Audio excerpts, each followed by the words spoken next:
டேய் இதெல்லாம் ஒரு ப்ரோமோவாடா அப்படின்ற மாதிரி ஒரு ப்ரோமோ விட்டுருக்காங்க. ஏன்னா உங்களுக்கு வேற ஒரு கண்டென்ட்டே கிடைக்கலையாடா? ஆல்ரெடி நீங்க மாமா வேலை பார்க்கறது வந்து நல்லாவே பச்சையா தெரியுது. இதுல வந்து பிபி மாலைன்னு சொல்லிட்டு ஒரு ஷோவா கண்டக்ட் பண்றீங்க. வெளியில மழை பெய்யுது அப்படிங்கிறதால வீட்டுக்குள்ளேயே வச்சு ஒரு கண்டென்ட் பண்றீங்கடா. கேவலமா இருக்கு அப்படின்னு தான் சொன்னோம். அது மட்டும் இல்லாம 2 வயல் கார்டு என்ட்ரி இருக்கு. அத பத்தியுமே நம்ம இந்த வீடியோல பார்க்கலாம். ஹாய் மக்களே! நான் உங்க ஷாம். நிறைய பேர் வீடியோ பார்க்குறீங்க. லைக் பண்ணாம பார்க்குறீங்க. லைக் பண்ணிட்டு பார்த்தீங்க அப்படின்னா ரொம்பவே சந்தோஷமா இருக்கும். இந்த வீடியோ நிறைய பேர் ஷேர் ஆகும். முடிஞ்சா ஹைப்ப கூட தட்டி விடுங்க இருக்கவங்க. அதாவது ஃபர்ஸ்ட் ப்ரோமோ வந்து பார்த்தீங்கன்னா, அந்த டாஸ்க்குக்கான ப்ரோமோவா இருந்துச்சு. நம்மளுமே டீகோட் பண்ணியிருந்தோம். கண்டிப்பா வந்து தர்பீஸ்க்கான வாய்ப்பு இருக்கு அப்படின்ற மாரி சொல்லியிருந்தோம். ஏன்னா அந்த ப்ரோமோல அதுதான் ஹிண்டாவே குடுத்துருந்தாங்க. ஏன்னா வெளியில மழை பெய்றதுனால கரண்ட் இல்ல, பல பிரச்சனைகள் சென்னை ஃபுல்லா மழை பெஞ்சுட்டு இருக்கு.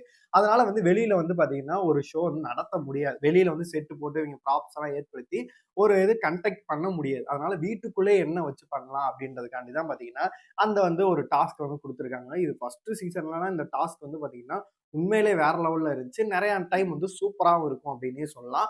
கண்டிப்பா வந்து இரவு பகலா வந்து டே அண்ட் நைட்டா அந்த டாஸ்க் வந்து நடக்க போகுது. அதனால கண்டிப்பா வெறித்தனமா இருக்கும். செகண்ட் ப்ரோமோ பார்த்தா, அதாவது பிபி மாலை அப்டின்னு சொல்லிட்டு நம்ம சபரி அவர்கள் உட்கார்ந்திருக்காரு. கனிக்கெல்லாம் சுத்தமா கூச்சமே இல்ல. எதுவுமே இல்ல போல இருக்கு. அதாவது பிக் பாஸ் வீட்டுக்குள்ள வரதுக்கு முன்னாடியே வெளியில எல்லாம் குழி தோண்டு புதைச்சுட்டு வந்துட்டாங்க போல இருக்கு. அதுவும் இந்த அக்கா தம்பின்னு சொல்லிட்டு 2 பேர் பண்ணிட்டு இருக்காங்க. அப்பா தாங்க முடியல. ரணக்கொடூரமா இருக்கு. கேவலமா இருக்கு அப்படின்னு தான் சொல்லணும். அதுவும் இல்லாம இந்த இவன் பண்றதெல்லாம் எஃப்ஜேலாம் பண்றதெல்லாம் பார்க்கும்போது, "ஏய் நீ என்னடா என்னடா நீ எல்லாம் ஒரு பிறவியாடா?" அப்படின்ற மாரி நம்மளுக்கு செய்ய தோணுது. அதுவும் இல்லாம அது அவனுக்காக தான் வந்து இறக்கி விட்டாங்கன்னே சொல்லலாம் ஆதிரைய. ஆதிரைய பார்த்தா இப்ப மிச்சர் சாப்பிட்டுட்டு இருக்காங்க. அது ஒரு வேற கதைன்னே வச்சுப்போமே. இந்த ப்ரோமோல என்ன காமிக்கிறாங்க அப்படின்னா, பிபி மாலைன்னு சொல்லிட்டு ஒண்ணு காமிக்கிறாங்க.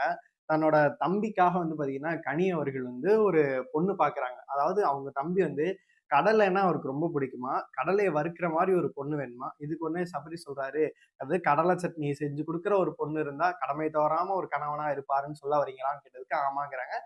அங்கிட்டு யாரோ ஒருத்தவங்க பாத்திரத்த உருட்டிட்டு இருக்காங்க. பார்த்தீங்கன்னா, அந்த ப்ரோமோ முடியுது. எனக்கு பார்க்கும்போது கேவலமா இருக்கு. கீழ கமெண்ட்ல காரி காரி துப்புறாய்ங்க. டேய் இதெல்லாம் ஒரு ப்ரோமோவாடா? இவ்வளோ நேரம் நாங்க 3 மணி நேரம் வெயிட் பண்ண இதுக்கு லைவ் ஸ்ட்ரீமிங்ல இல்லாம மொக்கையா தான் போயிட்டு இருக்கு. இன்னும் அந்த டாஸ்க்கும் ஆரம்பிச்ச பாடு கிடையாது. இதுல பார்த்தீங்கன்னா, இவ்வளோ மொக்கையா இருக்கு. ஆல்மோஸ்ட் வந்து கேப்டன்சி டாஸ்க் வந்து இதுவரைக்கும் இருந்த சீசன்லயே இவ்வளோ ஒரு மொக்கையான கேப்டன்சி டாஸ்க் வந்து நடந்திருக்காது. லிட்டரலி அத வந்து ரம்யாவ காப்பாத்தணுன்ற ஒரு நோக்குல தான் பண்ண மாரி தெரியுது. அது நம்மளுக்கு நல்லா தெரியுது. பிரஜனோட அந்த பிரிக்ஸ் எல்லாம் நிக்கவே மாட்டேங்குது. அவர் ஒண்ணு அழகா போட்டாரு. அத வந்து செகண்ட் ரவுண்ட் வந்து கேன்சல் பண்றாங்க. என்னடா இது இப்போ வந்து சொல்றீங்களே அப்படின்ற மாரி இருக்கு. நீட்டா தெரியுது. ரம்யாவ கொண்டு ஃபைனல் கொண்டு போறான் இருப்பாய்ங்க போல இருக்கு. பார்வதி ஃபேன்ஸ் எல்லாம் இங்க வந்து கதறிட்டு இருக்காங்க. ஏன்டா நாங்க வந்து பார்வதி டைட்டில் வின்னர் நெனச்சுட்டு இருக்கோம். இப்போ வந்து என்னடா இப்படி பண்ணிட்டு இருக்கீங்க அப்படின்ற மாரி தான் நம்மளுக்கு தோணுது. சரி அந்த வயல்ட் கார்டு விஷயத்துக்கு நம்ம வருவோம். நம்ம போன வாரமே ஒரு விஷயத்த சொல்லியிருந்தோம். அதாவது அடுத்த வாரம் வந்து ஒரு வயல்ட் கார்டு இருக்கு அப்படின்ற மாரி சொல்லியிருந்தோம். அதே மாரி ஆதிரை அவர்களும் வந்திருந்தாங்க. நம்ம 3 பேர வந்து ரிவீல் பண்ணியிருந்தோம். யாருன்னா ஆதிரை, அப்புறமேட்டு நம்ம தர்பீஸ் அவர்கள், அப்புறமேட்டு பிரவீன் அவர்கள். இப்ப கிடைச்ச தகவல் படி பிரவீன் அவர்கள் கிடையாது. தர்பீஸ் வர்றது கன்ஃபார்ம் ஆயிடுச்சு. இந்த வீக் எண்டுல பாத்தீங்கன்னா, இந்த டாஸ்க்லயே வந்து தர்பீஸ் மகாராஜா அப்படின்ற மாரி ஒண்ணு வந்திருக்கும். எண்டுல பாத்தீங்கன்னா, அவர் ராஜா கெட்டப்போட வராரு அப்படின்ற தகவலுமே இருக்கு. அது மட்டும் இல்லாம பாத்தீங்கன்னா, துஷார் அவர்களும் உள்ள வராரு. அது ஏன்னு சொல்லிட்டு தெரியவே இல்ல. சப்போஸ் வந்து அரோராக்காக வேற மாரி கொண்டு போறாங்களா அப்படின்னு சொல்லி தெரியவே இல்ல. ஆல்மோஸ்ட் வந்து எவிக்ட் ஆயிட்டு வீட்ல வந்து 14 பேர் தான் இருக்க வேண்டியது. இப்ப 16 பேர் இருக்காங்க.